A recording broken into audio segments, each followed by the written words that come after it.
ஓம் கிருஷ்ணாய பரமாத்மனே நமः. ஸ்ரீமத் பகவத்கீதை 9வது அத்தியாயம் ராஜவித்யா ராஜகுஹ்ய யோகம். இந்த தலைப்பின் கீழ் ஞானபூர்வகமான பக்தி எப்படி பண்றது, எந்த பக்திக்கு நான் சுலபனாக இருக்கிறேன் அப்படிங்கிற விஷயத்தையும், என்ன பக்தி பண்றதுங்கிறது அவ்வளவு கஷ்டமான விஷயம் இல்ல, நான் எளிமையாகவே பக்திக்கு அகப்படக்கூடியவன் தான். ஆனால் அந்த பக்தியில 2 விஷயத்த மாத்திரம் நீ கவனமாக அந்த பக்தியில இருக்கணும். அதாவது உண்மையான பக்தி ஒண்ணு இருக்கணும். இன்னொன்னு என்ன அப்படின்னு சொன்னா, நீ பண்ணக்கூடிய எந்த ஒரு செயலையும் தூய்மையான மனதோடு கூட பண்ணணும். பிரயத்த ஆத்மனக பக்தியா அப்படிங்கிற ஒரு கண்டிஷனோட பகவான் நீ பத்திரம் புஷ்பம் பலம் தோயம் எதை கொடுத்தாலும் நான் வாங்கிக் கொள்கிறேன். அப்ப பக்திங்கிறது வெளிப்படையான செயல்களினால் காட்டக்கூடியது அல்ல அப்படிங்கிறது நமக்கு அங்கேருந்து தெரியுது. இந்த ஸ்லோகம் நமக்கு 26வது ஸ்லோகம் சொல்லக்கூடிய முக்கியமான ஒரு விஷயம் என்ன அப்படின்னா, அந்தர்முக சமாராத்யா பகிர்முக சுதுர்லபா அப்படின்னு அம்பாள லலிதா சஹஸ்ரநாமத்துல சொல்ற.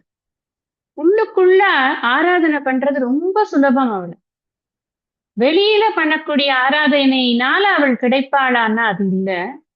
நீ வெளியில எவ்வளவு பெரிய பூஜையாக இருந்தாலும் சரி, ஆட்டிடியூட் மேட்டர்ஸ் மச். அதுதான் இங்க பகவான் இங்கேயும் அதைத்தான் சொல்ற. என்ன செய்தான் ஒரு மனிதனுக்கு செய்யக்கூடிய காரியத்திலேயே கூட ஆட்டிடியூட் ரொம்ப முக்கியம்னு பார்க்கணும். நாம யாருக்காவது உதவி செய்தோம்னா அந்த உதவியை அவர்களுக்கு சந்தோஷத்தை கொடுக்கும்படியான உதவியாக இருக்க வேண்டும், அவர்களுடைய துன்பத்தை நீக்கக்கூடிய உதவியாக இருக்க வேண்டும் அப்படின்னு திருவள்ளுவர் சொல்றார். எப்படிப்பட்ட உதவி சிறந்தது அப்படின்னு சொன்னா, அவர்களுக்கு அந்த உதவியினால மகிழ்ச்சி ஏற்பட்டது என்றால் அந்த உதவி சிறந்தது அப்படின்னு சொல்ற. என்னத்தையோ என்கிட்ட இருக்கு, நானும் கொடுத்தேன், நீயும் வாங்கிக்கோ, அந்த மாதிரி பண்ண சொல்லல. அது மனிதர்களிடத்தில் ஏற்படக்கூடிய இந்த டிரான்சாக்ஷனுக்கே இவ்வளவு இருக்குங்கிற போது நாம அல்டிமேட் ரியாலிட்டிய நாம புரிஞ்சுக்கிறதுக்கான ஒரு பாதையில் இருந்து கொண்டிருக்கிறோம். அப்போ நமக்கு பக்தி அப்படிங்கிறது ஞானபூர்வகமான பக்தி. அந்த பக்தி எப்படி இருக்கணும் அப்படிங்கிறத டிஃபைன் பண்றார் பகவான் அப்படின்னு நம்ம புரிஞ்சுக்கணும். இது ஒரு ஒரு கோவில்லையோ இல்ல ஒரு பூஜை அறையிலையோ என்னுடைய ஆட்டிடியூட் ரொம்ப தூய்மையான மனதோட ரொம்ப பக்தியோட இருக்கிறது ஒரு பெரிய காரியம் இல்லப்பா அப்படின்னு அடுத்த ஸ்லோகத்திலேயே அதை விரிவடைக்க வைக்கிறது. என்ன பண்றார் அப்படின்னா, நீ எதை பண்ணினாலும் பக்தியோட பண்ணு, எனக்கு அர்ப்பணம் பண்ணு, ஏன்னா நான் இல்லாத இடம் இல்லை அப்படிங்கிற திரும்ப திரும்ப திரும்ப பகவான் சொல்லக்கூடிய விஷயம் என்ன அப்படின்னா, இருப்பது ஒன்றுதான், அதை நல்லா புரிஞ்சுக்கணும் அப்படிங்கிறதுதான். எத் கரோஷி எதஸ்னாசி எத் ஜுகோஷி ததாசி. நீ உன் செயல்கள் அனைத்தையும் நீ என்ன பண்ணணும் அப்படின்னா, மதர்ப்பணம் குரு, நீ அதை மட்டும் பண்ணு, எனக்கு அர்ப்பணம் செய்து உன்னுடைய செயல்களை செய். இந்த இடத்துல கூட எனக்கு அர்ப்பணம் அப்படின்னு சொல்லும்போது ஏதோ ஒரு இடத்துல லொக்கேட்டடா இருக்கக்கூடிய பகவான்னு புரிஞ்சுக்க கூடாது. எல்லா இடங்களிலும் சர்வத்திர நிறைந்திருக்கக்கூடிய ஆதாரபூதமாக இருக்கக்கூடிய அந்த பரம்பொருள் அப்படின்னு புரிஞ்சுக்கணும். எல்லாவற்றிலும் இறைவன், எல்லாம் இறைவன். அதுதான் நம்ம இங்க புரிஞ்சுக்க வேண்டிய விஷயம். லாஸ்ட் கிளாஸ்ல நம்ம பார்த்தது சம்மரி அதுதான் சொல்லணும். இப்படி பண்ணி கொண்டு இருக்கும் பொழுது அவனுடைய மனமானது அந்த தூய உணர்விலேயே லயித்திருக்கும். அப்படிங்கிறதுனால இந்த செயலினால் ஏற்படக்கூடிய பலனில் அவனுடைய நாட்டம் இருக்காது. இதை உணர்த்துறதுக்கு நிறைய ஸ்லோகங்கள் உங்களுக்கு நான் போன வகுப்புல கோட் பண்ணேன். 28வது ஸ்லோகம் சொல்லும் பொழுது 2வது அத்தியாயம், 4வது அத்தியாயம், 3வது அத்தியாயம், இது எல்லாத்துலயும் ஞானி லட்சணம், ஞான லட்சணம், செயல்படுவதனுடைய தன்மை, இதெல்லாம் நீங்க எடுத்து இணைத்து சிந்திக்கணும்னு சொன்னேன். அதோட கூட நாம இப்ப இந்த ரீகேப் சொல்லணும்னு நினைக்கிற போது ஒரு 2 ஸ்லோகம் சேர்க்கலாமே அப்படின்னு தோணிட்டு. 6வது அத்தியாயம் முதல் 2 ஸ்லோகத்திலேயே அவர் அதைத்தான் விளக்குறார். என்ன விளக்குறார் அப்படி? அனாஸ்ருத கர்ம பலம் காரியம் கர்ம கரோதியக ச சந்நியாசி ச ரோகி ச நிரத்மி நச்சாக்கிரிய. இது அடுத்ததே என்ன சொல்றாருன்னா, எம் சந்நியாசம் இதி பிராகு யோகம் தம் வித்தி பாண்டவ. இங்க வந்து சந்நியாசம் அப்படின்னு இங்க என்ன எதுக்காக இந்த ஸ்லோகத்தை கோட் பண்ணிக்கலாம் அப்படின்னு நான் சொல்றேன் அப்படின்னா, சந்நியாச யோக யுக்தாத்மா அப்படின்னு சொல்றேன். What do you define by சந்நியாச யோக யுக்தாத்மா? இங்க நிறைய ஸ்லோகங்கள் நம்ம பார்த்திருக்கோம் ஏற்கனவே. யோகஸ்த குரு கர்மாணி சங்கம் தியக்த்வா தனஞ்சயலேந்து நம்ம நிறைய பார்த்திருக்கோம். இங்க ஸ்பெசிபிக்கா சொல்றார், இது ரெண்டும் ஒண்ணுதான். எப்ப தெரியுமா? 4வது ஸ்லோகத்துல 2வது வரியில சொல்றார். 6-4 2வது. சர்வ சங்கல்ப சந்நியாசி யோகாரூட ஸ்ததோச்சி. எல்லா சங்கல்பங்களையும் எவன் ஒருவன் சந்நியாசம் செய்கிறானோ, எல்லா சங்கல்பங்களையுமா, என் பொண்ணுக்கு ஒரு நல்லது நடக்கணும்னு நினைக்கிறேன் அது அப்படின்னு, யோகக்ஷேமம் வகாமியகம் கொடுத்திருக்காரே கேரண்டி, ஒன்னும் பயப்படவே வேண்டியதில்லை, எல்லாம் அவர் பார்த்துப்பார். நம்மளோட குழந்தைகளாகட்டும், நம்மளோட சூழ்நிலைகளாகட்டும், நம்மளுடைய சுற்றங்களாகட்டும், சர்வே ஜனா சுக்கினோ பவந்து. It's is responsibility. இப்ப நான் என்ன பண்ணணும் அப்படின்னு, நான் அந்த ஐக்கிய ஞானத்திலேயே என்றும் திளைத்து இருந்தால் அதுவே போதுமானது. ஒன்னும் பண்ணணும்னே அவசியம் இல்லை. சும்மா இரு சொல்லற இதானே உதானே உபதேசமே அதுதானே. அதத்தான் சொல்றார் பகவான். அனன்யா சிந்தையந்தோ மாம் ஏஜனா பர்யுபாசத்தை. சாதாரணமா அனன்யா சிந்தை, வேற சிந்தனை இல்லாமல் என்னையே முழு முதலாக சிந்தனை செய்து கொண்டு அர்த்தம். எனக்கும் அவனுக்கும் வேறுபாடு இல்லை என்ற சிந்தனையோடு அவன் வாழ்ந்து கொண்டு, அது ஒரு அர்த்தம். அது மட்டும் இருந்தா பத்தாது. எப்படி இருக்கணும்னா பர்யுபாசத்தை, always in all the circumstances. இல்ல அது ரொம்ப பெரிய பிரச்சனைங்க, அதுல நான் தலையிடலைன்னா அவ்வளவுதான். ஒன்னும் அத நம்ம தலையிடலைன்னா இன்னும் நல்லாவே நடக்கும், அவ்வளவுதான். நமக்குதான் வாய் சும்மா இருக்காது, எதையா போய் சொல்லிட்டு வருவோம், அதுல இன்னும் கொஞ்சம் ஏடா கூட ஆயிடும். பேசாம இருந்தா எல்லாமே நல்லபடியா நடக்கும். நீங்க அது மாதிரி சொல்லும் பொழுது சில சமயம் தோணும், எதை எப்படி இருக்க முடியும் அந்த மாதிரி. வாழ்க்கையில சூழ்நிலைகள் நம்மள பேச வைக்குமே அப்படின்னு பிராக்டிஸ் பண்ணணும். பகவானே சொல்றாரு. அத எப்படி சொல்றாரு? உத்தரே ஆத்மனாத்மானம் ஆத்மானம் அவசாதையே ஆத்மைவ ஹியாத்மனோ பந்துகு ஆத்மைவ ரிபுராத்மனக. ஏதோ பழைய கிளாஸ் எல்லாம் அப்படியே டச் பண்ற மாதிரி இருக்கே இன்னும் தோணிட்டுன்னா எனக்கு ரொம்ப சந்தோஷம். இந்த படிச்ச நினைவுகள் இருந்தது அப்படின்னு சொன்னா I'll be the happiest person. ஏன்னா அதுக்காக தான் இவ்வளவு தூரம் மெனக்கெடணும். முன்னாடி பின்னாடி பார்த்து பார்த்து படிக்கணும்னு நினைக்கிறதே அதுக்காக. அது மாதிரி சொல்றாரு, இந்த சுபாசுப பலை தெய்வம் மோட்சசே கர்ம பந்தனா. அதுக்காக இதை சொல்றேன். எப்ப கர்மத்திலிருந்து இருக்கக்கூடிய பந்தமானது, பந்தம்ங்கிறது என்ன? மீண்டும் மீண்டும் பிறக்கிறது தான். இந்த பிறக்கிறது எதனால ஆறுது? நான் அந்த கர்மத்தில் இருக்கக்கூடிய பலனில் நாட்டம் கொள்கிறேன், அதனால. நான் சர்வ சங்கல்ப சந்நியாசியாக இருக்கிறேன் அப்படின்னு சொன்னா எனக்கு கர்மம் என்பது என்னை பாதிக்கவே பாதிக்காது. நான் அப்படியே கர்மம் பண்றேன் அப்படின்னா கூட லோக சங்கிரகமாக நான் செய்வேன். அதில் எனக்குன்னு ஒரு அஜெண்டா கிடையாது. எந்த காரியம் செய்தாலும் அதுக்கு ஒரு பலன் உண்டு. பலன் இல்லாம ஒரு காரியம் இருக்குன்னா யாரும் ஒத்துக்க மாட்டா இல்லையா? அதனால பலன் இருக்கு. அது சுப பலமா இருக்கலாம், அசுப பலமா இருக்கலாம், ஏதோ ஒரு பலம் இருக்கு. அது வந்து புண்ணியத்தை கொடுக்கலாம், இல்லைன்னா பாப்பத்தை கொடுக்கலாம், இன்பத்தை கொடுக்கலாம், இல்லைன்னா துன்பத்தை கொடுக்கலாம். நாம இந்த ஆட்டிடியூட்ல செய்யும் பொழுது என்ன பலன் கிடைக்கிறது அப்படின்னா சித்த சுத்தி கிடைக்கிறது. நான் ஞானத்தை பெற்ற பிறகு இந்த ஆட்டிடியூட்ல பண்ணினேன்னா கூட எனக்கு சித்த சுத்தியின் காரணமாக ஞானத்திலிருந்து நழுவாமல் இருப்பதற்கான ஒரு அனுகிரகம் கிடைக்கிறது. ஞான நிஷ்டைக்கு எனக்கு இது ஹெல்ப் ஆகுது. ஞானத்தை பெறக்கூடிய ப்ராசஸ்ல இருக்கேன்னா அப்பவும் எனக்கு இது ஹெல்ப் ஆகுது. சித்த சுத்தி கிடைக்கிறதுனால என்னால பாடத்துல நல்லா கவனிக்க முடியறது. அந்த கவனம் எனக்கு பாடத்துல இன்னும் கொஞ்சம் நாட்டத்தை கொடுக்கறது. நான் கர்ம பலன்ல வைக்கிற நாட்டத்துல பாடத்துல கொஞ்சம் வச்சிருந்தேன்னா போறோம், எனக்கு இந்த ஜென்மா சபலமாயிடும். இங்க மோட்சம் என்பதும் பந்தம் என்பதும் கற்பிக்கப்பட்டவைதான். இங்கு எதுவுமே உண்மை அல்ல. இருப்பது இறைவன் ஒன்றுதான், நானே அது அப்படிங்கிற அந்த அந்த கன்விக்ஷன் இருக்குல்ல, அது வரணும் அப்படின்னா இட் இஸ் அ ப்ராசஸ். இது உடனே இன்னைக்கு சொன்னா நாளைக்கு வருது அப்படி, அது ஏதாவது ஒரு லட்சத்துல கோட்டியில ஒருத்தருக்கு ஒரு செகண்ட்ல வர்றதா இருக்கலாம். அதுக்கு அவர்கள் ரொம்ப காலம் அது அந்த பிராக்டிஸ் எக்ஸசைசஸ் பண்ணியிருக்கலாம். எத்தனை கோடி ஜென்மத்துல வேணாலும் பண்ணியிருக்கு. அதனால நமக்கு இப்ப புரியலையே அப்படின்னு நினைக்க கூடாது. இது நாம இப்படித்தான் ப்ராசஸ் இருக்கு அப்படிங்கறத நம்ம புரிஞ்சுக்கணும். அப்ப நமக்கு ஒரு கேள்வி இருக்கு. இந்த இது முக்தி தானே எல்லாருக்கும் வேண்டிருக்கு. மோட்சசே கர்மபந்தனைகி அப்படின்னு சொல்றாரே, அதை அவரே கொடுக்கலாமே. அதுல என்ன அவருக்கு குறைஞ்சு போறது? பேசாம எல்லாருக்குமே என்ன நாடி வரக்கூடிய பக்தர்கள் அனைவருக்கும் மோட்சம் அப்படின்னு சொல்லலாம். இல்ல நீ நாடவே வேண்டாம், நீ வீட்லயே உட்கார்ந்துரு, அப்ப கூட உனக்கு மோட்சம் சொல்லலாம். ஆனா ஏன் அந்த மாதிரி இல்ல? சில பேருக்கு தான் இருக்கு, சில பேருக்கு தான் மோட்சம் கிடைக்கிறது, சில பேருக்கு தான் மோட்சம்னா என்னன்னே தெரியாம இருக்காங்க. இது மாதிரி ஒரு வேரியேஷன்ஸ நம்ம பார்க்கிறோமே அப்படிங்கிற கேள்வி நமக்கு வருங்கிறதுனால பகவான் திரும்பவும் தன்னை பத்தி சொல்றார். சமோகம் சர்வபூதேஷு. இந்த ஸ்லோகம் போன கிளாஸ்ல படிச்சுட்டோம்னு நினைக்கிறேன். நான் இப்ப அர்த்தம் சொல்றேன்.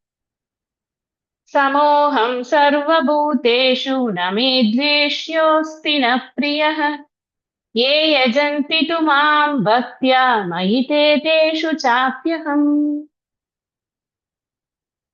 அகம் நான் சர்வபூதேஷு அனைத்து உயிர்களிடத்திலும் சமக சமமானவன் மே எனக்கு துவேஷ்யக வெறுக்கத்தக்கவனும் ந இல்லை பிரியக விரும்பத்தக்கவனும் ந அஸ்தி இல்லை து ஆனால் எவர்கள் மாம் என்னை பக்தியா பக்தியுடன் பஜந்தி வழிபடுகிறார்களோ தே அவர்கள் மயி என்னிடம் இருக்கிறார்கள்.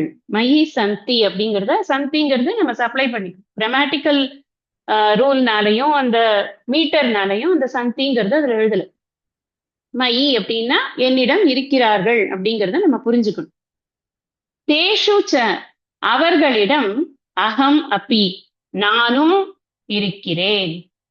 அவர்கள் என்னிடம் இருக்கிறார்கள், நானும் அவர்களிடம் இருக்கிறேன் அப்படின்னு சொல்றார். என்ன சொல்றார்? நான் அனைத்து உயிர்களிடத்திலும் சமமானவன். எனக்கு வெறுக்கத்தக்கவனும் இல்லை, விரும்பத்தக்கவனும் இல்லை. எவர்கள் என்னை பக்தியுடன் வழிபடுகிறார்களோ அவர்கள் என்னிடம் இருக்கிறார்கள், அவர்களிடம் நானும் இருக்கிறேன். பகவான் என்ன சொல்ற உட்படுறார் அப்படின்னு சொன்னா ரெண்டு விஷயத்தை இந்த இடத்துல நம்ம பார்க்கணும்.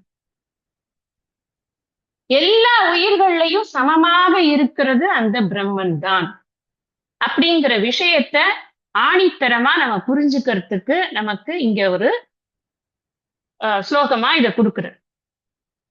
நான் சமமாக இருக்கிறேன் அப்படின்னு சொன்னா என்ன அர்த்தம்னா எல்லார்கிட்டையும் நான் சமமா இருக்கேன் அப்படின்னு ஒரு அர்த்தம். எல்லா இடங்கள்லையும் சமமாக இருக்கிறது இந்த பிரம்ம தத்துவம் தான், நான் தான் அப்படின்னு சொல்றேன். அப்ப இந்த வெளியில தெரியக்கூடிய வேற்றுமைகள் இருக்குல்ல, அந்த வேற்றுமைகள் எல்லாம் விஷமங்கள். வேற்றுமைகளுக்கு ஆதாரமா இருக்கக்கூடிய பிரம்மன் சமமாக இருக்கிறது. மிக ஆழ்ந்த பொருளாக இத சொல்லப்படுது. அப்ப வேற்றுமைகள் பார்க்கிறீங்களா? நீங்க பார்ப்பீங்களா? எனக்கு பிரியமானவன் இல்லை, எனக்கு வெறுக்கத்தக்கவனும் இல்லை, விரும்பத்தக்கவனும் இல்லை அப்படின்னு சொல்றீங்க. ஆனா நீங்க தான் கொஞ்சம் முன்னாடி இப்போ 2 அத்தியாயம் முன்னாடி சொல்லியிருக்கீங்க, பிரியோகி ஞானினோத்தியர்த்தம் அகம் சச்ச மம பிரியக. என்ன வார்த்தை அது? எனக்கு ஞானி பிரியமானவன் சொன்னீங்களே, அப்ப எனக்கு இங்க பிரியமானவன் ஒருத்தன் இல்லைன்னு வேற சொல்றீங்களே. 2 ஸ்டேட்மெண்ட் கான்ட்ரடிக்ட் ஆகுதா இல்லையே? எனக்கு ஞானி தான் பிரியமான. ஏன்னா உதாரா சர்வ ஏவைத்தே ஞானி ஆத்மைவ மேமதம் ரீசன் அங்க சொல்லியிருக்க. ஏன் எனக்கு அவனை பிடிக்கும் அப்படின்னு சொன்னா, அவன் என்னை வேறாக நினைப்பதில்லை, அதனால யானும் அவனும் ஒன்று என்பதால் எனக்கு அவனை பிடிக்கிறது. உங்களை வேறாக நினைச்சா அப்ப அவங்கள உங்களுக்கு பிடிக்காதா? ஒரு கேள்வி வருது இல்லையா? இப்ப என்ன விஷயம் தெரியுமா? இந்த பிரியோகி ஞானி நோத்தியர்த்தம்னு சொன்னாரு, அந்த இடத்துல அவன் பிரியமானவன், மத்தவன் வெறுக்கத்தக்கவன் அவர் சொல்லவே இல்லை. இதான் அந்த விஷயம். அவன் பிரியமானவன். இப்ப ஸ்கூல்ல டீச்சர் சொல்லுவான், இவன் இந்த சைல்டு தான் எனக்கு ரொம்ப பிடிச்ச சைல்டு, இது வேணா 100 மார்க்ஸ் வாங்கியிருக்கு. அதுக்காக அங்க மீதி இருக்கிற சைல்டு எல்லாம் எனக்கு பிடிக்கவே, சில்ட்ரன் எல்லாம் எனக்கு பிடிக்கவே பிடிக்காது அப்படின்னு அர்த்தமா என்னது? நான் இப்படி சொல்லும் பொழுது என்ன ஆகும்னா, மத்த குழந்தைகளுக்கெல்லாம் நானும் அந்த மாதிரி மிஸ்ஸுக்கு பிடிச்ச குழந்தையா ஆகணும் அப்படின்னு ஒரு ஆசை வரும். அதைத்தான் பகவான் இங்க பண்றார். அவன் ஏன் பிரியமானவன் அப்படின்னா, அவன் வேற்றுமையை பாராட்டாமல் இருக்கிறான். எனக்கும் அவனுக்கும் வேற்றுமை இல்லை என்பதை உணர்ந்தவனாக இருக்கிறான், அறிவோடு இருக்கிறான். அதனால எனக்கு அவனை பிடிக்கிறதுப்பா. நீயும் அதை உணரு, உன்னையும் எனக்கு பிடிக்குமே. எனக்கு வெறுக்கத்தக்கது எதுவும் இல்லைங்கிறது இங்க ரொம்ப முக்கியம். பிரியமானது எதுவும் இல்லைங்கிறத காட்டிலும் இங்க எம்பசைஸ் எதுக்கு அப்படின்னா, வெறுக்கத்தக்கது என்று எதுவுமே இல்லை. வள்ளுவர் சொல்றார், வேண்டுதல் வேண்டாமை இலானடி சேர்ந்தார்க்கு யாண்டும் இடும்ப இல்லை. நமக்கு ஒருத்தரை பிடிக்கும் பிடிக்காது அப்படிங்கிற ஒரு கம்பார்ட்மெண்ட்ங்கிறதே கிடையாது. சில பேர்கிட்ட கொஞ்சம் ஈர்ப்பு இருக்கு, இல்லைன்னு சொல்லவே முடியாது. ஒண்ணும் இல்ல, ஒரு பிரவச்சனமே எடுத்துக்கோங்களேன். எல்லாரும் பாகவதம் சொல்றாங்க, எல்லாரும் மகாபாரதம் சொல்றாங்க, எல்லாரும் ராமாயணம் சொல்றாங்க. ஆனா அந்த ராமாயணம் சொல்றதையோ பாகவதம் சொல்றதையோ சில பேர் சொன்னா கேட்கறதுக்கு பிடிக்குது, மத்தவங்க கிட்ட வெறுப்பானா கிடையாது. இதுல ஒரு ஈர்ப்பு, அது ஏதோ நம்ம மனசுக்கு நாம என்ன தேடுறோமோ அங்க அது கிடைக்கிறது, அவ்வளவுதான் விஷயம், வேற ஒண்ணும் கிடையாது. சில விஷயங்கள் நமக்கு ஈர்க்கிறது. பகவான் என்ன சொல்றாருன்னா, அல்டிமேட் ட்ரூத்தை யார் ஒருத்தன் புரிந்து கொண்டிருக்கிறானோ, புரிந்து கொண்டு என்னை பக்தி பண்ணுகிறானோ அவன் கிட்ட நான் இருக்கேன், அவனும் என்கிட்டயே இருக்கான். நாங்க ரெண்டு பேரும் வேற வேறையே இல்லை. 6வது அத்தியாயத்திலேயே சொல்லிட்டார், நமே பக்த பிரணஷ்யதி. எங்கேயுமே அந்த அந்த அந்த மாதிரியான பக்தனானவன் ஒரு நாளும் நசித்து போவது இல்லை அப்படின்னு இங்கேயும் சொல்லப்படும். இதுக்கு கைவலி நவநீதத்துல ஒரு பாடல் எழுதுறார். கற்பக மரம் கனல் புனல் மூன்றும் தன்னை அடைந்தவர் வறுமையும் தாகமும் சீதமும் தவிர்த்து ஆளும். அணைய ஈசனும் அடைந்தவர் கருள் செய்வான், அகன்றவர் கருள் செய்யான், இணைய குற்றங்கள் எவர் குற்றமாகும் என்று எண்ணி நீ அறிவாயே. எப்பா அந்த கற்பக மரம் இருக்குப்பா, நீ வந்து கேட்டியானா அங்க போ, அங்க அதுக்கடியில நின்று கொண்டு எதையாவது கேட்டியானா அது கொடுக்கும். நான் வீட்டுக்குள்ள உட்கார்ந்துட்டு ஏதோ ஒரு இடத்துல ஒரு கற்பக மரம் இருக்கு, அந்த கற்பக மரத்தை மனசுல நினைச்சுக்கிறேன், இப்ப எனக்கு அது கொடுக்கணும் அப்படின்னு நினைச்சியானா அது கிட்ட வாங்க முடியாது. தாகமா இருக்கு, தண்ணி வேணும், தண்ணி இருக்கிற இடத்துக்கு நான் தான் போகணும், தண்ணியே இங்கதான் அப்படின்னா வராது. இங்க உடனே சொல்லக்கூடாது, நம்ம இப்ப ரோபோ இருக்கு மேடம், அதுல வந்து சுவிட்ச் போட்டாலே கொண்டு வந்து கொடுக்கும் மேடம். உபமான ஏகதேசக நல்லா புரிஞ்சுக்கணும். சீதம் தவிர்த்து ஆடும். அதே மாதிரி இந்த இது இருக்கே கனல், கனல்னா என்னது? நெருப்பு. எனக்கு பயங்கரமா குளிருது. இந்த உதாரணத்தை தான் இந்த ஸ்லோகத்துக்கு வாக்கியானத்துல எழுதுறாரு ஆதிசங்கர். இந்த இது ரொம்ப குளிரா இருக்கு, எனக்கு நெருப்பு வேணும், அந்த சூடு படுத்திக்கிறதுக்கு எனக்கு நெருப்பு வேணும். நான் தான் நெருப்பு இருக்கிற இடத்து பக்கத்துல போய் உட்கார்ந்து கொண்டு அந்த குளிரை நான் போக்கிக் கொள்ள வேண்டும். நெருப்பு வந்து என்கிட்ட வந்து பக்கத்துல நின்றுட்டு உனக்கு நான் வந்து ஏதாவது ஹெல்ப் பண்ணட்டுமான்லாம் கேட்காது. இட் இஸ் எவர் அவைலபிள், நான் போய் அதை அனுபவிக்கணும். இப்ப லேட்டஸ்ட் மாடர்ன் உதாரணம் என்ன சொல்றாங்க அப்படின்னா, எலக்ட்ரோ மேக்னெட்டிக் வேவ்ஸ் எப்பவுமே இருந்துட்டு இருக்கு. நாம வந்து சரியானபடி சிக்னல், நம்ம சரியான நம்பரை போட்டோம்னா அது சிக்னல் கனெக்ட் ஆகி நம்மளுக்கு கனெக்ஷன் கிடைக்கிறது. ரேடியோ டியூனிங், இதெல்லாம் இப்ப ரீசெண்ட் எக்ஸாம்பிள்ஸ். இப்ப இருக்கிற இப்ப ஆதிசங்கரன் டைட்டில் ரேடியோ இல்லை, அதனால அவர் அதை பத்தி எழுதியிருக்க மாட்டார். அலை வரிசைகள் எப்பொழுதுமே இருந்து கொண்டிருக்கு. நான் கரெக்டா டியூன் பண்ணேன்னா எனக்கு வேணுங்கிறத நான் கேட்டுக்கிறேன். இல்ல என்கிட்ட ரேடியோ இருக்கு, நான் நினைக்கிறது அதுவா பாடணும், எங்கேயா நடக்குமா இதெல்லாம்? அதே மாதிரிதான் இறைவன் எப்பொழுதுமே அன்பு நிறைந்தவனாக இருக்கிறான், அன்பில் தோய்ந்தவனாக இருக்கிறான், அன்பை கொடுப்பதற்காகவே அவனுடைய இது தன்மையானது இருக்கிறது. ஆனா நான் தான் இறைவனை யார் என்று புரிந்து கொள்ள வேண்டும். இங்க சொல்ல வர விஷயம் அதுதான். எனக்கு வந்து பிரியமானவன் இல்லை, வெறுக்கத்தக்கவனும் யாருமே இல்லை. இந்த பிரியமானவன் இல்லை அப்படின்னு சொல்லும் பொழுது ஒரு விஷயத்தை புரிஞ்சுக்கணும். அதாவது விவகார திருஷ்டியில தான் இந்த ஞானி எனக்கு ரொம்ப பிடிக்கும்னு சொல்ற விஷயமும் கூட. பாரமார்த்திக திருஷ்டியில ஞானி அஜ்ஞானிங்கிற பேதம் எல்லாம் எதுவுமே கிடையாது, எல்லாம் சமம் அப்படின்னு இருக்கிற இடத்துல எப்படி வந்து பிரியத்தையோ அப்பிரியத்தையோ சொல்ல முடியும்? அந்த பாரமார்த்திக திருஷ்டியில அங்க ஒரு வேறுபாடு அப்படிங்கிறதே கிடையாது. விவகாரத்துல இவன் ஞானியா, இவன் ஞானி, இவன் ஜிக்யாசை, இவன் அர்த்தார்த்தி கிளாசிஃபை பண்ணும் பொழுதுதான் அது வந்து வருது தவிர்த்து, அதர்வைஸ் பொதுவாக இறைவன் பிரியர் ஸ்வரூபமாகவே தான் இருக்கிறான். எப்பொழுதுமே எல்லா காலங்களிலுமே அவன் பிரியத்தை மட்டுமே காட்டிக் கொண்டிருக்கிறான். நமக்கு அந்த பிரியம் என்ஜாய் பண்ற அளவுக்கு நமக்கு புரியணும்னா கிட்ட போகணும்னா நான் வந்து இந்த இறைவனை நீ சதா நினைத்துக் கொண்டிரு அப்படின்னு இந்த அனன்யா சிந்தையன் போல நீ எப்பொழுதும் இறை சிந்தனையிலேயே இரு அப்படின்னு சொன்னா, நான் போன கிளாஸ்லயே சொன்னேன், நாம அந்த மாதிரி இருக்கோமா அப்படிங்கறத நாம தான் அதுக்கு ஒரு இது வச்சு பார்க்கணும், ரேங்க் கார்டு வச்சு பார்த்துக்கணும். நமக்கு எந்த அளவுக்கு இன்டென்சிட்டி ஆஃப் த லவ் இருக்கோ அந்த அளவுக்கு அதனுடைய வேலையானது நமக்கு நிச்சயமாக காட்டும். அதைத்தான் பகவான் சொல்றாரு, எனக்கு வெறுக்கிறதுக்கு இங்க எதுவுமே இல்லை. இப்ப அம்மா இருக்கான்னா எல்லா குழந்தைகள்கிட்டையும் அம்மா பிரியமா தான் இருப்பான். ஆனா ஒரு சில குழந்தைகள் கிட்ட அவ கொஞ்சம் காட்டுறச்சே ஜாஸ்தி காட்டுவான். அது என்ன காரணத்தினால? ஏதோ ஒரு சேஞ்ச் இருக்கும் அந்த குழந்தை கிட்டே அம்மா எதிர்பார்க்கிற ஏதோ ஒரு விஷயம் இருக்கும்.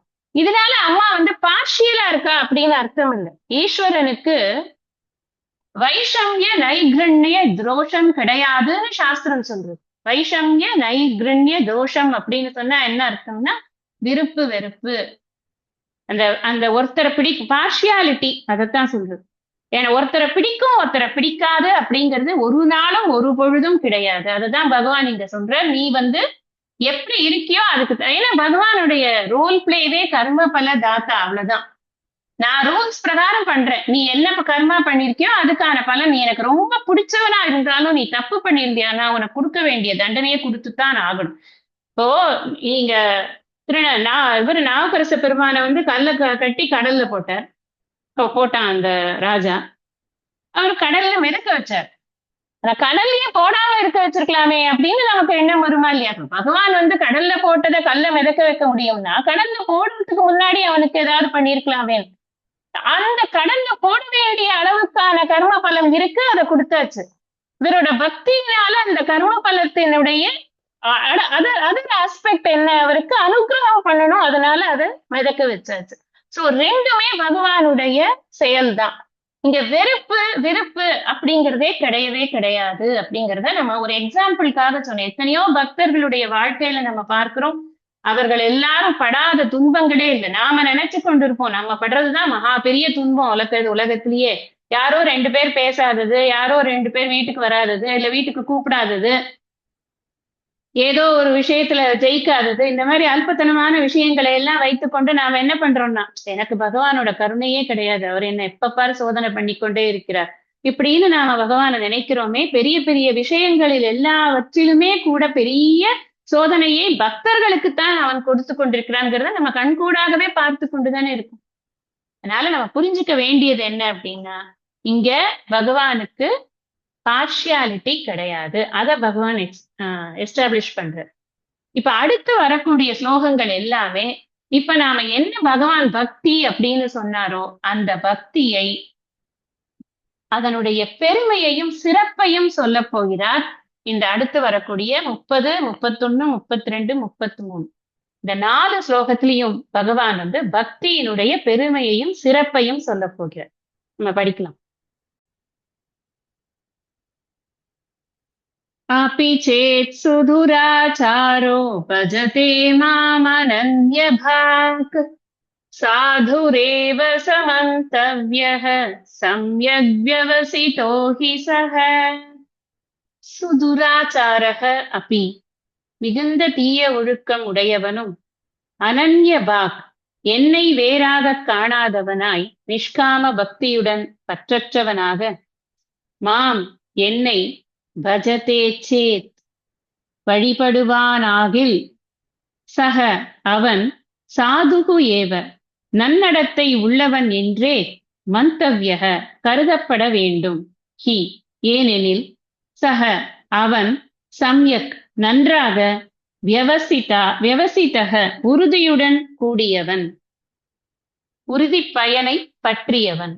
என்ன சொல்றார் பகவான்னா, மிகுந்த தீய ஒழுக்கம் உடையவனும், என்னை வேறாக காணாதவனாய், நிஷ்காம பக்தியுடன் பற்றற்றவனாக என்னை வழிபடுவானாகில், அவன் நன்னடத்தை உள்ளவன் என்றே கருதப்பட வேண்டும். ஏனெனில் அவன் நன்றாக உறுதியுடன் கூடியவன், அதாவது உறுதி பயனை பற்றியவன். இந்த ஸ்லோகத்தை ரொம்ப ஜாகிரதையா புரிஞ்சுக்கணும். இங்கேருந்து வரக்கூடிய ஸ்லோகங்கள் எல்லாத்துலயுமே நிறைய கொஸ்டின்ஸ் வரும் எல்லாருக்கும். நம்ம புரிஞ்சுக்க வேண்டிய முறை அப்படிங்கிறது தான் இங்க ரொம்ப முக்கியம். அப்பனா பகவான் என்ன சொல்ல வர்றார்? சுதுராச்சாரக, ஆச்சாரக அப்படின்னு சொன்னா நடத்தைன்னு, துராச்சாரம் அப்படின்னா தீய நடத்தைன்னு, சுதுராச்சாரனா ரொம்ப ரொம்ப தீய நடத்தைன்னு. ரொம்ப ரொம்ப தீய நடத்தை கொண்ட ஒருத்தனாக இருந்தால் கூட அவன் என்னை வேறாக காணாதவனாய் நிஷ்காம பக்தியோடு பற்றற்றவனாக என்னை வழிபடுவான் என்றான் இப்படின்னு ஒரு கிளாஸ போடுற. அவன் கெட்டவனா இருந்தா நிச்சயமாக அவனுக்கு நல்ல கதி கிடைக்காது. ஆனா அந்த கெட்டவனே மாறிட்டான்னா, யாருமே எப்பவுமே கெட்டவனாவே இருக்கணும்னு ஒண்ணும் அவசியம் கிடையாது இல்லையா? ஏதாவது ஒரு காரணம் வந்து அவர்களுக்கு நல்லவனாகிறதுக்கான ஒரு வாய்ப்பு வரும். பொதுவா எல்லாம் சொல்றது உண்டு, ரிஷி மூலம் நதி மூலம் பார்க்க கூடாது அப்படி.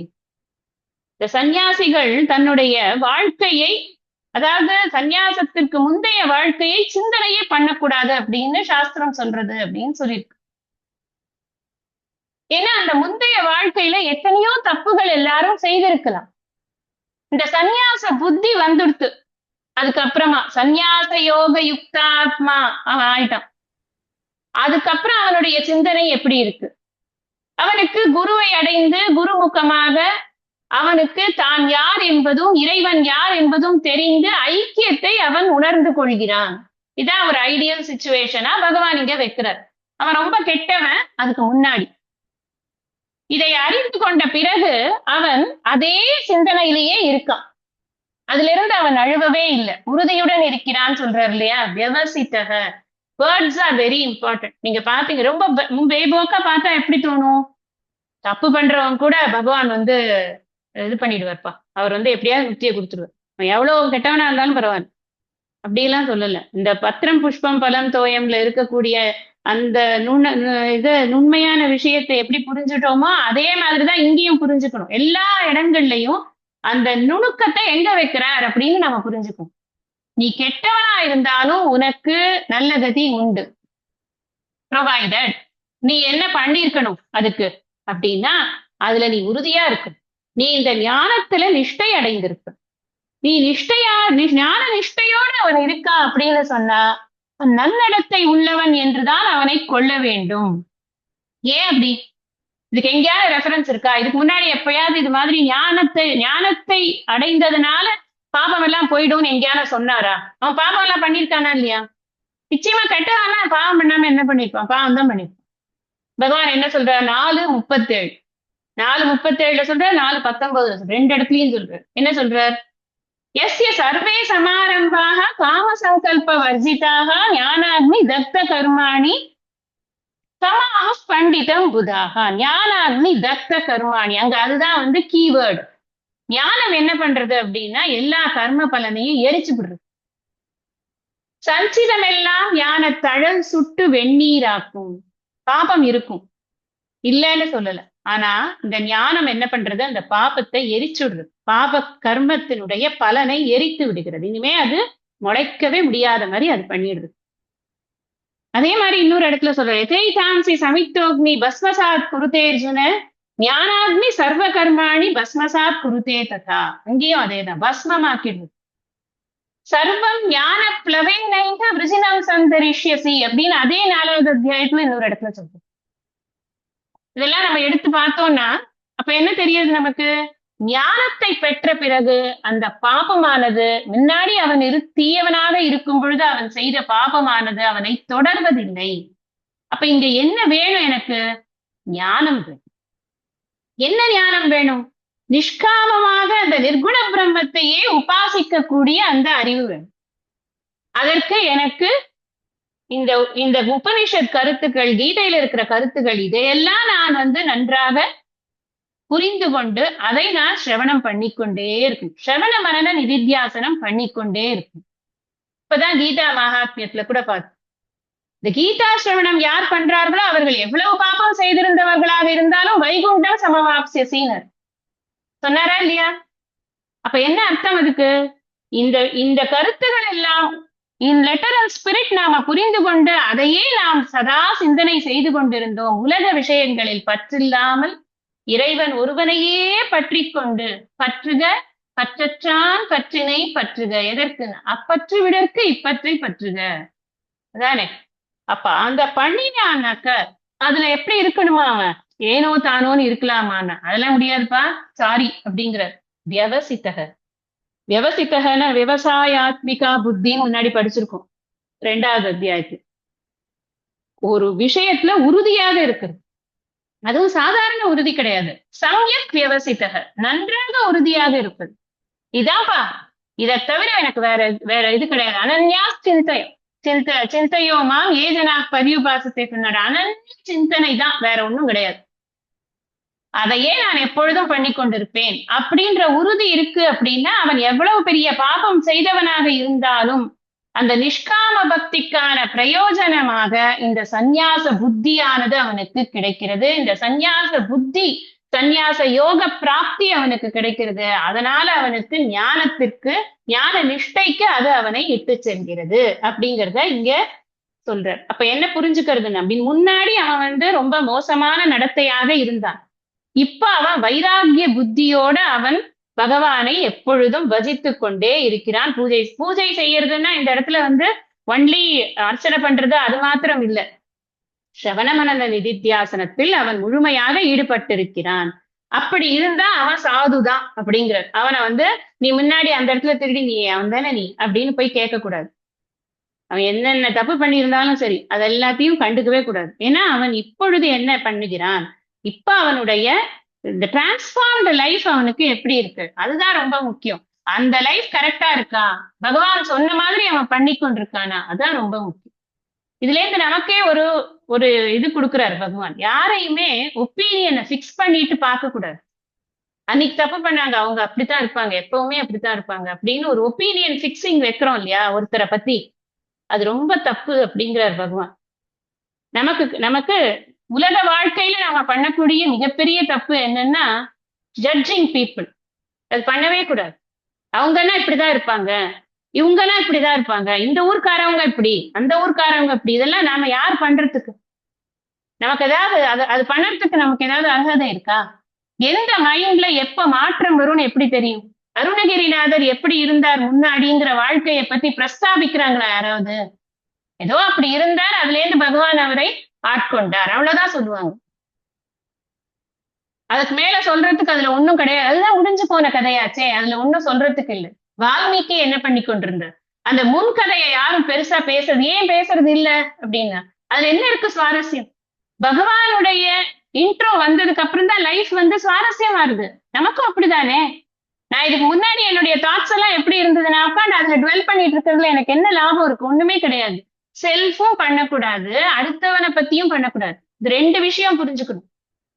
இந்த நிகழ்காலத்தில் இரு, அதான் பகவான் இங்க சொல்றாரு. இப்ப என்ன பண்றான்?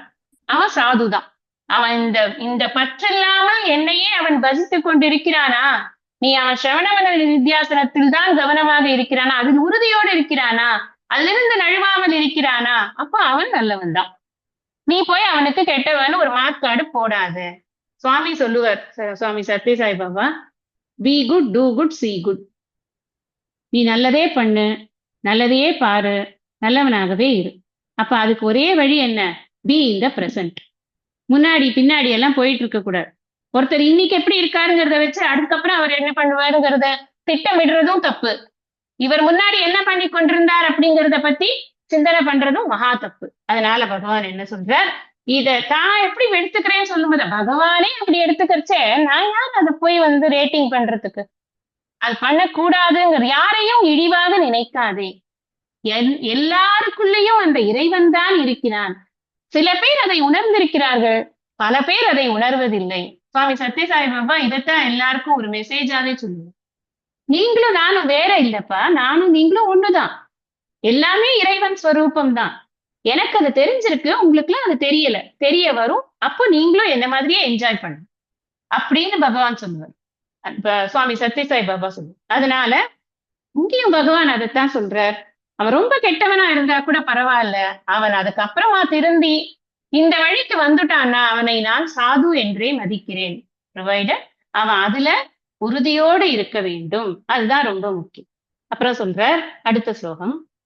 क्षिप्रं भवति धर्मात्मा शश्वत् शान्तिं निगच्छति कौन्तेय प्रतिजानीहि न मे भक्तः प्रणश्यति.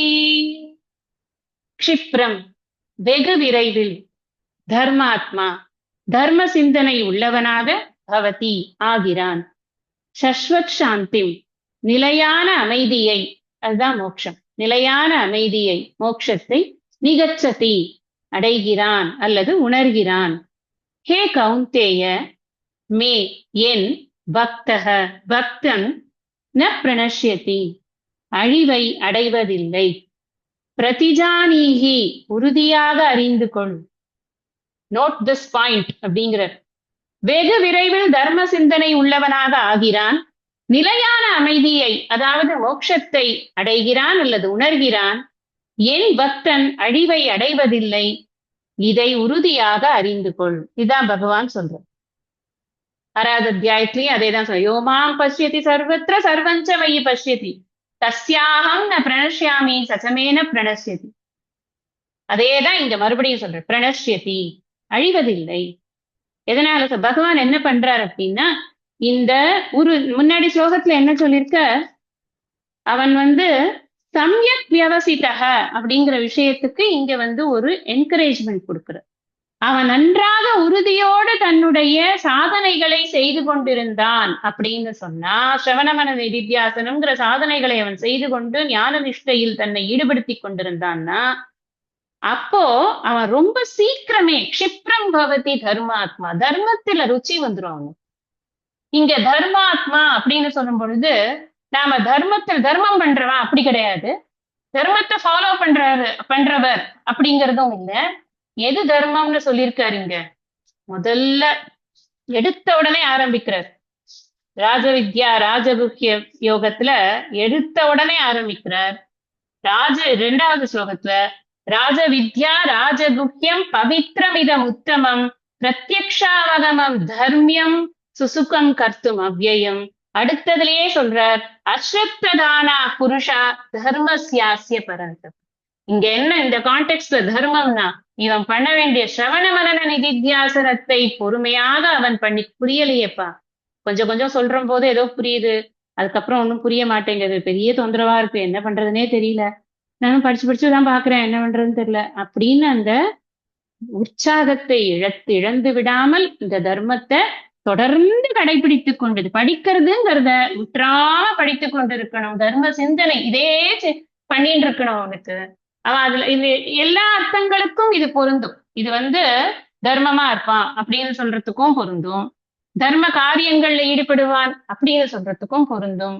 ஆனா ரொம்ப இதுவா இருக்கிறது என்ன, இந்த to the context of the chapter பார்த்தோம் அப்படின்னு சொன்னா, இது இந்த சிரவண மனன நிதித்தியாசனத்துல ஞான நிஷ்டைக்காக பாடுபட்டு கொண்டிருக்கிறவனாக அவன் இருக்கணும். அதுதானே பகவானுடைய ஆசை. அப்படித்தானே அவர் தன்னோட பக்தனை டிஃபைன் பண்றார். இங்க பக்தனை டிஃபைன் பண்றதே சகாம பக்தனையே கிடையாது, நிஷ்காம பக்தனைத்தான் டிஃபைன் பண்ற. நிஷ்காம நிர்குண பக்திக்கு தான் இங்க பிராதானியம் கொடுத்திருக்கு. அதனால நாம அதை எடுத்துக்கொண்டா இன்னும் நமக்கு கொஞ்சம் ஆழமா போகும் விஷயம் அப்படிங்கிறது. சரி, என்ன கிடைக்கும் சுவாமிஜி சொல்லுவார், 3 விதமான பக்திகள் அப்படின்னு சொல்லுவார். குரு பக்தி ஒண்ணு. குரு பக்தி எல்லாருக்கும் தெரியும், குரு கிட்ட பக்தியோட இருக்கணும். குரு எவ்வளவு போர் அடிச்சாலும் சரி, எவ்வளவு தடவை சொன்னதையே சொன்னாலும் சரி, குரு திரும்பி திரும்பி எதை சொன்னாலும் நமக்கு நல்லதுதான் சொல்றாரு அப்படின்னு அவர்கிட்ட ஸ்ரத்தா பக்தி எப்பவுமே இருந்து கொண்டு இருக்கணும். அது குரு பக்தி தெரியும் நமக்கு. அடுத்தது சொல்றார் லிங்க பக்தி. லிங்க பக்தின்னா என்ன, குரு எதை காட்டுறாரு நமக்கு, குரு இறைவனை காட்டி கொடுக்கிறார். குரு நம்மையே காட்டி கொடுக்கிறார், இறைவனை காட்டி கொடுக்கிறார். லிங்க பக்தி. லிங்க பக்தினா அந்த காட்டி கொடுக்கக்கூடிய இறைவனிடம் நாம வைக்கக்கூடிய பக்தி. இப்படித்தான் பக்தி பண்ணணும் அப்படின்னு சொல்லி கொடுக்கிறார் குரு. அதனால அந்த இறைவனிடம் வைக்கக்கூடிய பக்தி. 3வதா சங்கம பக்தின்னு ஒண்ணு இருக்கு அப்படின்னு சொல்ற. சங்கம பக்தி அப்படின்னா அடியார்களிடம் கொள்ளக்கூடிய பக்தி. இந்த அடியார்கள்ங்கிறது ரொம்ப ரொம்ப முக்கியம். இப்ப இது மாதிரி அவன் க்ஷிப்ரம் பவதி தர்மாத்மா எப்படி ஆவான், கூட எல்லாரும் சேர்ந்து என்கரேஜ் பண்ணி படிக்கலாம், நமக்கு வரும், ஒன்றும் பிரச்சனை இல்லை, நமக்கு இது ஈஸி தான் நம்ம பகவான் சொல்றார் நம்ம எப்படியாவது இதை வந்து திரும்ப திரும்ப படிச்சு மண்டையில ஏத்திடுவோம் அப்படின்னு ஒருத்தருக்கு 4 பேர் என்கரேஜ்மெண்டா பேசிக்கொண்டு அந்த சத்சங்கத்துல இருந்தோம் அப்படின்னு சொன்னா சத்சங்கம் தான் எப்பவுமே இந்த ஆன்மீக வாழ்க்கைக்கு பலம். அந்த சத்சங்கமா வச்சுக்கிறது நம்மளுடைய கையில தான் இருக்கு. அந்த சத்சங்கத்துல என்னன்னா சினர்ஜி கான்செப்ட் தான். ஏன்னா தனித்தனியா செய்யும் பொழுது அதனோட எஃபெக்ட் வேற, கூட்டா செய்யும் போது கூட்டு பிரார்த்தனைக்கு என்ன எஃபெக்ட் இருக்கோ அதே எஃபெக்ட் தான்.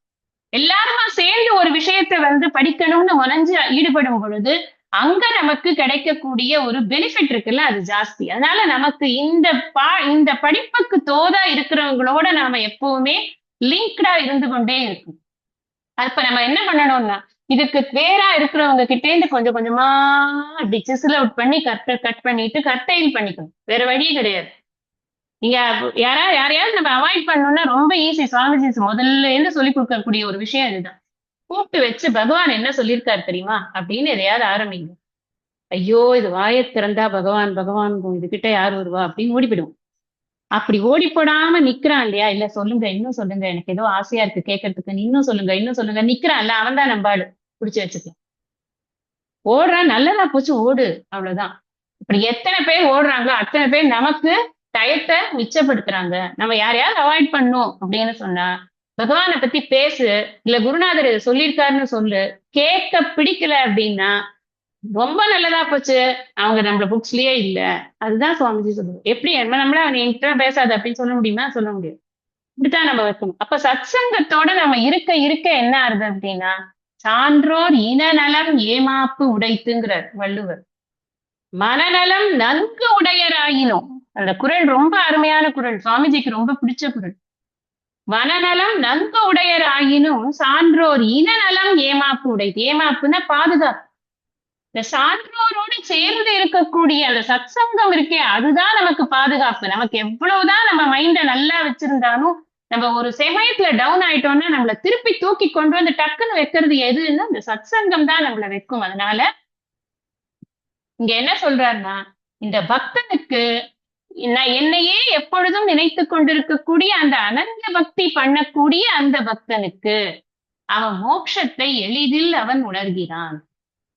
இந்த இந்த தர்மத்திலேயே அவன் நிலைத்து இருக்கிற காரணத்தினால முன்னாடி ஸ்லோகத்துல சம்யக் வியவசிதக அப்படிங்கறத அவன் குவாலிஃபை பண்ணிட்டான்னா அப்ப அவனுக்கு க்ஷிப்ரம் பவதி தர்மாத்மா. அப்புறம் என்ன சொல்ற, சஸ்வத் சாந்திகி. அதான் ரொம்ப முக்கியமான வார்த்தை இங்க. சஸ்வத் சாந்திகின்னா என்ன அர்த்தம்? சாஸ்வதமான நிலையான சாந்தி.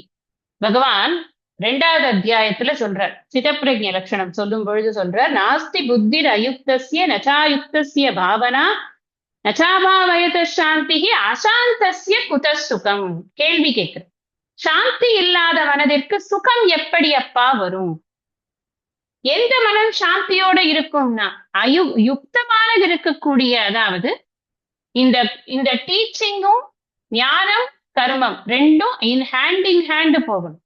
அப்படி இல்லாம நான் ஞானபூர்வகமாக கர்மம் செய்யாமல் பலனை எதிர்பார்த்து கர்மம் செய்தால் சாந்தி வராது, அசாந்தி தான் வரும் அப்படின்னு அங்க சொல்லி சித்தப்பிரஜன் ஏன் சாந்தியா இருக்காங்கிறத விஷயத்த அங்க சொன்ன.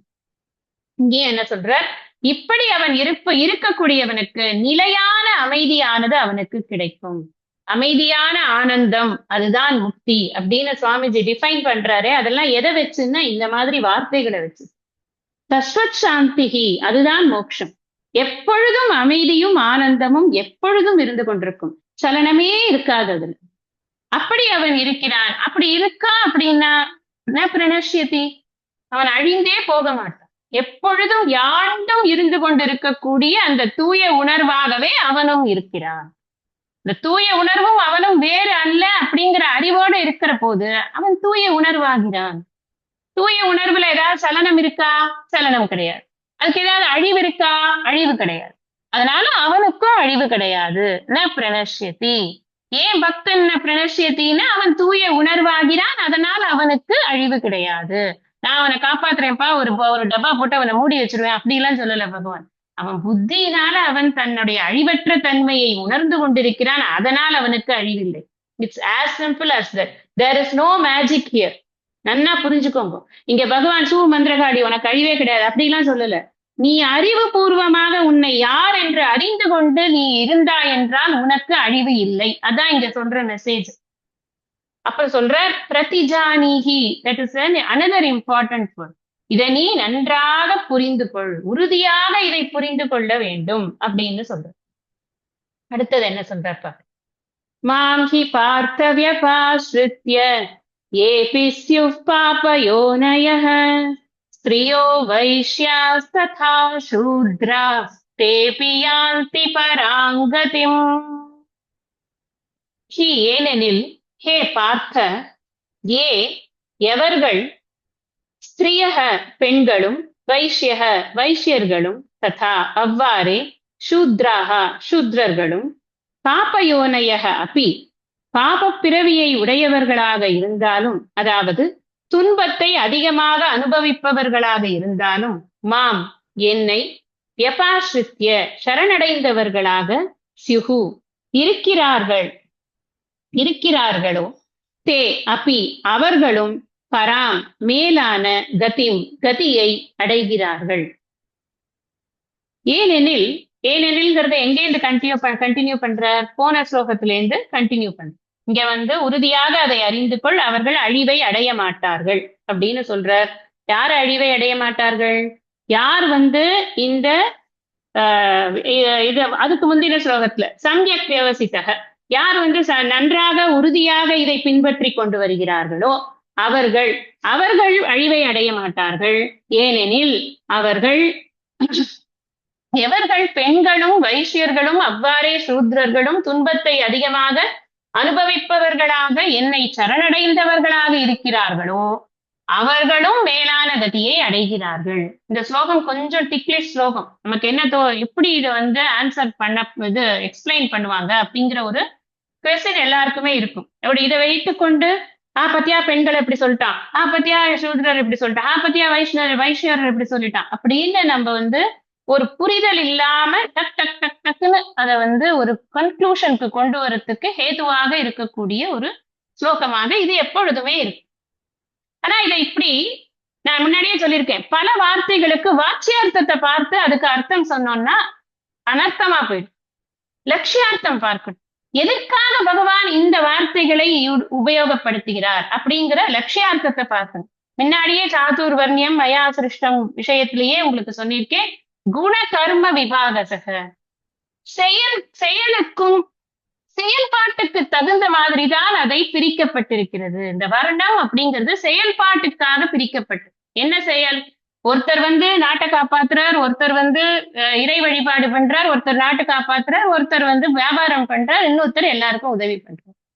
அவ்வளவுதான். இந்த நாலு இது வேணும். இந்த சொசைட்டிய ஃபார்ம் பண்ணி அதெல்லாம் நல்லபடியா நடக்கிறதுக்கு இந்த நாலு செக்மெண்ட்ஸ் வேணும். சொசைட்டியை காப்பாத்துறதுக்கு 4 செக்மெண்ட் வேணும். இதுல தலை பெருசா கால் பெருசான்னு பேச்சுக்கே இடமே கிடையாது. தலை மட்டும் ஓடாது, கால் மட்டும் கூட ஓடாது. ரெண்டுத்துக்கும் வேற வேற பேர் ஆயிடும் பிரிஞ்சு கொடுத்துனாக்கா, இல்லையா? அதனால எல்லாரும் வேணும், எல்லாத்துக்கும் வேலை இருக்கு, எல்லாரும் முக்கியம்.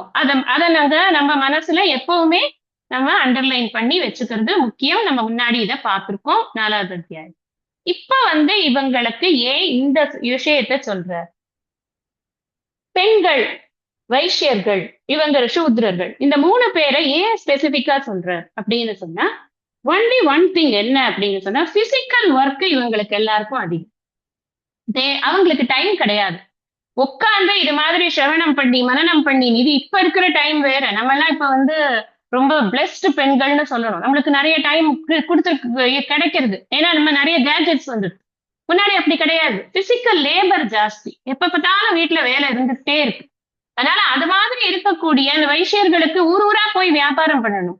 சூத்ரர்களுடைய வேலையே எல்லாருக்கான ஒரு உபயோகமான ஒரு பர்சனா அவர்கள் இருக்கிறார்கள். எல்லோருக்கும் ஹெல்ப் பண்ணிக்கொண்டே இருக்கிறார்கள்.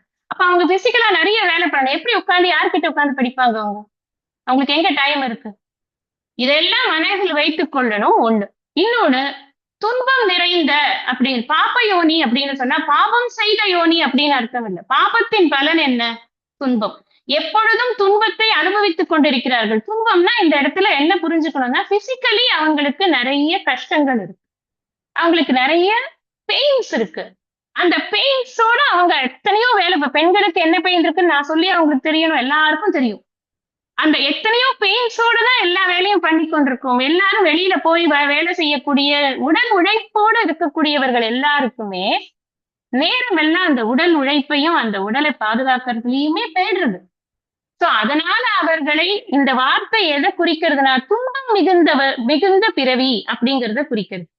மேற்கொண்டு இதுல இருக்கக்கூடிய கருத்துக்களை நாம அடுத்த சத்சங்கத்துல படிக்கலாம். முக்கியமான ஸ்லோகம், சரியாக புரிந்து கொள்ள வேண்டிய ஸ்லோகம். அடிச்சு பிறட்டிட்டு இது நான் அர்த்தம் சொல்லிட்டேன் அப்படின்னு சொல்றதுல எனக்கு விருப்பம் இல்லை. அதனால நம்ம அடுத்த சத்சங்கத்துல இதை டீட்டெயில்டா இதையும் மீதி இருக்கிற ஸ்லோகங்களையும் நம்ம படிக்கலாம். இன்னைக்கு இந்த அளவுல இந்த சத்சங்கத்தை நான் நிறைவு பண்ண விரும்புறேன். ஐயனே எனதுள்ளே நின்று அனந்த ஜென்மங்கள் ஆண்ட மெய்யனே உபதேசிக்க வெளிவந்த குருவே போற்றி. உய்யவே முக்தி நல்கும் உதவிக்கோர் உதவினாயேன் செய்யுமார் ஒன்றும் காணேன் திருவடி போற்றி போற்றி. நிறைவு பிரார்த்தனை.